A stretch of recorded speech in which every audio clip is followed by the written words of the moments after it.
আপনারা ঠিক করেন, দেশের মানুষের দিকে তাকিয়ে আপনারা একটু নমনীয় হন, নির্বাচনী গণহত্যাগুলো বন্ধ করেন। আপনারা যে নোট অফ ডিসেন্ট দিয়েছেন এটা জনগণের স্বার্থে না, এটা আপনাদের দলের স্বার্থে দিয়েছেন। যদি একটু নমনীয় হয়ে যদি গণভোটটা আগে করা যায়, তাহলে আমরা আইন শৃঙ্খলা রক্ষাকারী বাহিনীর ফিটনেসটা টেস্ট হয়ে যেত, আমরা একটা আইনি ভিত্তি পেতাম জুলাই সনদের, আমাদের জন্য একটু সুবিধা হতো। আর যে দুই চারটা ককটেলবাজি হচ্ছে, একটু মানুষের মনে ভীতি সৃষ্টি করা হচ্ছে, এটা দিয়ে আসলে লকডাউন হরতাল টরতাল এগুলো কিছু হবে না।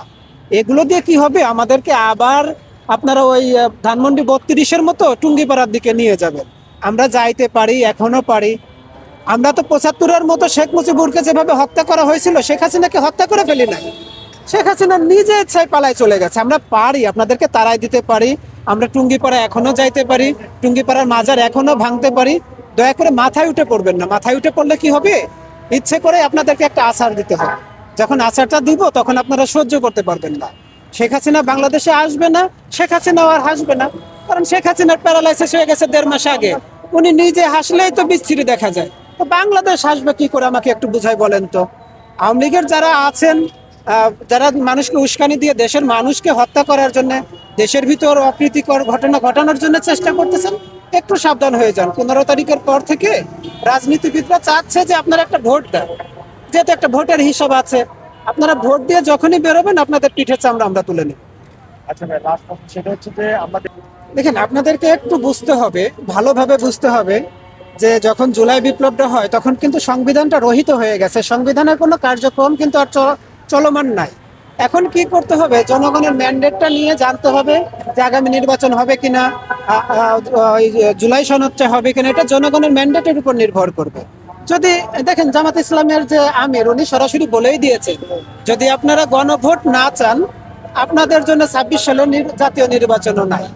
এখন গণভোটটা না হয়ে যদি আমাদের জুলাই সনদের আইনি ভিত্তি না থাকে, আমাদের গলায় তো ফাঁসির দড়ি ঝুলে আছে।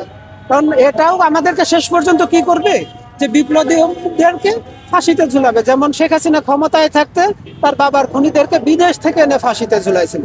এখন জামাত ইসলাম চাক, 8 দল চাক, অন্য কোনো দল চাক বা না চাক, বিপ্লবীদের উচিত হবে যে দলই চাচ্ছে জুলাই সনদের আইনি ভিত্তি, একটা লেভেল প্লেইং ফিল্ড, সবাই এতে একাত্মতা প্রকাশ করে। আমি নিজে থাকবো যমুনা ঘেরাও কর্মসূচিতে, আমি নিজেও থাকবো।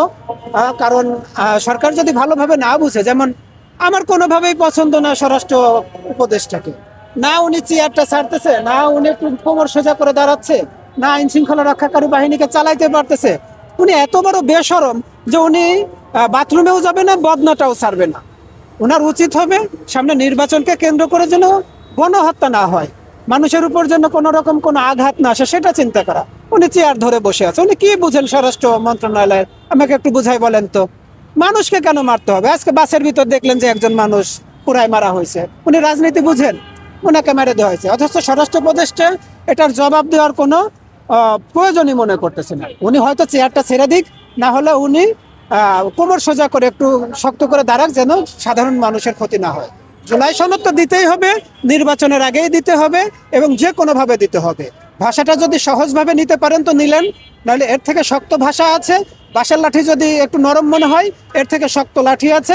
আপনাদের জুলাই সনদের আইনি ভিত্তি দিতে হবে, দিতে হবে, দিতে হবে, এটাই শেষ কথা। আমার নাম শামীম হাসান। ভাই, মামলার যে তারিখ ঘোষণা করা হয়েছে, না, আমরা পুলিশকে বিশ্বাস করেছিলাম, স্বরাষ্ট্র উপদেষ্টাকে বিশ্বাস করেছিলাম যে তারা আইন শৃঙ্খলা রক্ষা করতে পারবে। ওনারা যেহেতু 2-1টা ককটেল ফোটার সুযোগ করে দিয়েছে, ওনারা যেহেতু 2-1টা বাসে আগুন দেওয়ার সুযোগ করে দিয়েছে, সামনে 17 তারিখ না, নির্বাচনের আগ পর্যন্ত আওয়ামী লীগের সাহস হবে না আমরা রাস্তায় থাকলে বিশৃঙ্খলা তৈরি করার। আপনারা লিখে নিয়ে যান, আজকের পর থেকে সাধারণ মানুষের উপর বিন্দু মাত্র হুমকি সৃষ্টি হবে, সাথে সাথে পিঠের চামড়া তুলে নিব। শেখ হাসিনার ফাঁসি হবে, শেখ হাসিনার যাবজ্জীবন হবে। ও তো এমনিতেই আমরা ধরে নিছি উনি মারা গেছে, উনি যখন পালাই গেছে আমরা ধরেই নিছি মারা গেছে। এখন আমাদের চাওয়া হলো, সব থেকে বড় চাওয়া, ওনাকে ফাঁসি না দিয়ে ওনার মৃত্যুটা একটু লাইভ দেখান। হাজার হাজার মানুষের জীবন নিছে, হাজার হাজার মানুষকে গুম খুন করছে। একজন পাপী মানুষের মৃত্যু কিরকম হয়, কতটা ভয়াবহ হয়, এটা আমরা একটু দেখতে চাচ্ছি। ওনাকে ফাঁসি দেওয়ার দরকার নাই, এমনি মরে গেছে। আমরা দেখতে চাচ্ছি যে ফিরাউনের মৃত্যু তো দেখতে পারি নাই, আমাদের খুব মনের ইচ্ছে যে ফিরাউনের মৃত্যু কিরকম হয় আমরা একটু দেখি।